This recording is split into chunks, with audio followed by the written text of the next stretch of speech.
Bonjour, nous allons voir dans cette courte vidéo quelques-uns des rapports qu'on est amené à calculer le plus fréquemment en épidémiologie. Nous verrons successivement ce qu'est exactement une proportion, différents types de ratios et enfin les taux. Ce sont ces calculs de base qui serviront ensuite à construire des indicateurs épidémiologiques proprement dits comme prévalence, incidence, etc. Voyons ce qu'est exactement une proportion. Alors, commençons par un exemple simple. Voici une population de 7500 enfants, parmi lesquels 5300 sont vaccinés. Et la question qui se pose est quelle est la couverture vaccinale? Ou plus simplement, quelle est la part, quelle est la portion, la proportion d'enfants vaccinés? Alors, le calcul est simple, on divise le nombre de 5300 vaccinés par le total et on obtient une proportion qu'on multiplie par 100 pour obtenir un pourcentage. Et le résultat s'exprime en disant que 71% des enfants sont vaccinés, ce qui veut dire que la part de vaccinés sur 100 enfants est de 71. Donc comme on le voit, une proportion c'est un rapport avec une quantité petit n au numérateur et une quantité que j'ai appelée grand N au dénominateur. Grand N étant le total des individus qu'on étudie et petit n étant une partie de ces individus. Alors dans une proportion, le numérateur non seulement est de même nature que le dénominateur, dans notre exemple il s'agissait d'enfants, mais surtout ce numérateur est inclus dans le dénominateur. Donc une proportion est toujours comprise entre 0 et 1, puisque le numérateur est inférieur au dénominateur, et le plus souvent on la multiplie par un facteur 100 pour obtenir un pourcentage, mais on peut aussi la multiplier par un facteur 1000, 10 000, etc. Voilà un petit exemple d'utilisation de plusieurs proportions à deux périodes différentes. Donc la distribution des accidents de la voie publique selon le type de déplacement. On constate sur ces diagrammes la part croissante de la proportion des accidents impliquant des piétons et des deux roues entre 1996 et 2019. Alors nous allons voir maintenant une deuxième façon de construire des rapports, les ratios. Alors, dans un groupe de 131 accidentés, on trouve 86 hommes et 45 femmes. Alors, quel type de rapport pouvons-nous calculer dans ce cas? Certes, comme précédemment, on pourrait calculer la proportion d'hommes, 86 sur 131, soit 66%, et la proportion complémentaire de femmes, 34%. Alors ça serait une façon tout à fait légitime de présenter ces chiffres, mais dans cette situation où nous n'avons que deux modalités qui nous intéressent autant l'une que l'autre, on utilise fréquemment un autre rapport qui consiste à diviser le premier nombre par le second. Ainsi, on peut diviser le nombre d'hommes 86 par le nombre de femmes 45 et on obtient alors ce qu'on appelle un ratio, ici 1,91. Alors son résultat se lit en disant que dans ce groupe d'accidentés, on trouve 1,91 hommes pour une femme. Dans cet exemple particulier, on parle de sexe ratio. Alors on aurait pu tout aussi bien faire l'inverse et diviser le nombre de femmes par le nombre d'hommes, 45 par 86, et on aurait un ratio de 0,52 femmes pour un homme, mais c'est moins explicite lorsque le ratio est inférieur à 1. Alors notez au passage qu'il est important de préciser le sens du ratio. Lorsqu'on dit qu'il existe un sexe ratio de 2, cela n'a aucune signification si on ne précise pas le sens homme-femme ou femme-homme. Donc un ratio est un rapport de deux quantités qu'on veut comparer entre elles. Mais ici, contrairement à la proportion, le numérateur n'est pas inclus dans le dénominateur. Il en est le complément. Et le résultat d'un ratio est un nombre qui se rapporte à une unité du dénominateur. Dans l'exemple du sexe ratio, les deux modalités sont complémentaires, leur total fait 100%. Alors, on va voir un ratio assez particulier qu'on utilise en épidémiologie, la cote. Alors, nous avons ici une épidémie de 75 cas de diarrhée. Parmi eux, 71% déclarent avoir consommé de la glace à la vanille et 29% déclarent ne pas en avoir consommé. Alors, nouvelle question, quel rapport peut-on faire?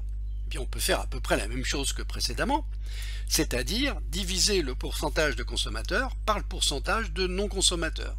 0,71 divisé par 0,29 et on obtient 2,4. En fait, ce qu'on a fait, c'est tout simplement un ratio. C'est la même chose, mais ici on appelle cela une cote car il s'agit du rapport de deux probabilités. La cote de consommation 2,4 signifie que parmi les cas de diarrhée, il y a 2,4 fois plus de probabilité d'avoir consommé de la glace que de ne pas en avoir consommé. Donc la cote est la probabilité d'un événement divisé par la probabilité de l'événement inverse. Alors, le plus simple pour comprendre est de lancer un dé. La probabilité d'obtenir un as est de 1 sur 6. La probabilité d'obtenir autre chose qu'un as est de 5 sur 6. La cote de l'as est donc de 1 chance de gain contre 5 chances de perte. On dit d'ailleurs plus volontiers l'inverse en disant que l'as est à 5 contre 1.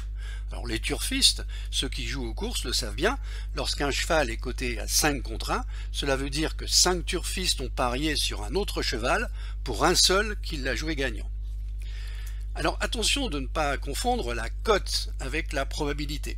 La cote de l'as, c'est 1 contre 5. La probabilité de tirer un as, c'est 1 chance sur 6. Alors en épidémiologie, on utilise rarement la cote en tant que telle. On verra plus tard qu'elle sert comme élément intermédiaire des calculs dans les enquêtes étiologiques de type cas témoin, où, comme dans notre exemple précédent, on calcule la cote d'exposition des cas au facteur étudié en divisant le pourcentage de cas exposés par le pourcentage de cas non exposés. Alors on fait la même opération chez des témoins non malades pour obtenir une cote d'exposition chez des témoins. On verra dans le cours sur les schémas d'études comment on compare ces deux cotes par le calcul du rapport de cote ou odds ratio. Alors jusqu'à maintenant nous avons calculé des ratios en utilisant les deux modalités d'une variable binaire. Ces modalités étaient de même nature et complémentaires. Homme-femme, consommateur, non-consommateur, as, non-as. On va voir un autre type de ratio où les deux termes du rapport sont différents.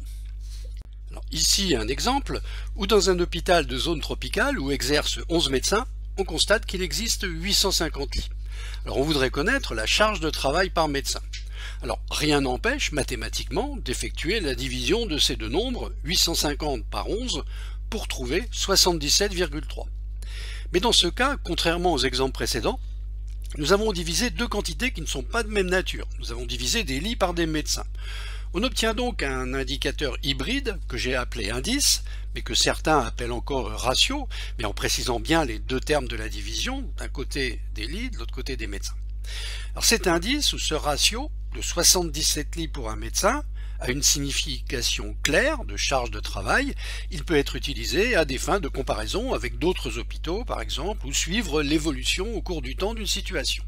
Autre exemple, dans un village, on recense une population de 1200 personnes vivant au sein de 250 foyers.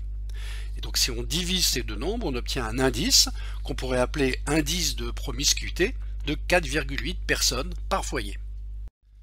Donc un indice, tel que je l'entends ici, est un rapport qui permet de confronter deux quantités qui ne sont pas de même nature. Alors ces calculs d'indices servent plutôt en économie de la santé ou en gestion d'établissements de santé. Alors après ces quatre types de fractions assez simples, nous allons voir maintenant un nouveau type de rapport, les taux. En épidémiologie, un taux mesure la probabilité de survenue d'un événement au cours du temps. Donc l'élément nouveau ici, c'est l'introduction de la notion de temps qui nous donne une mesure de la vitesse de survenue d'un phénomène. Au numérateur d'un taux, on trouve un nombre d'événements, en général des cas d'une maladie, survenus dans une période déterminée. Dans un espace, dans une population définie, mais l'important, c'est pendant une période déterminée. Et au dénominateur figure l'ensemble de la population d'études qui est soumise au risque pendant la même période de temps, évidemment dans le même espace et dans le même groupe de population pour que les choses soient comparables. Donc c'est la notion de temps qui est ici fondamentale.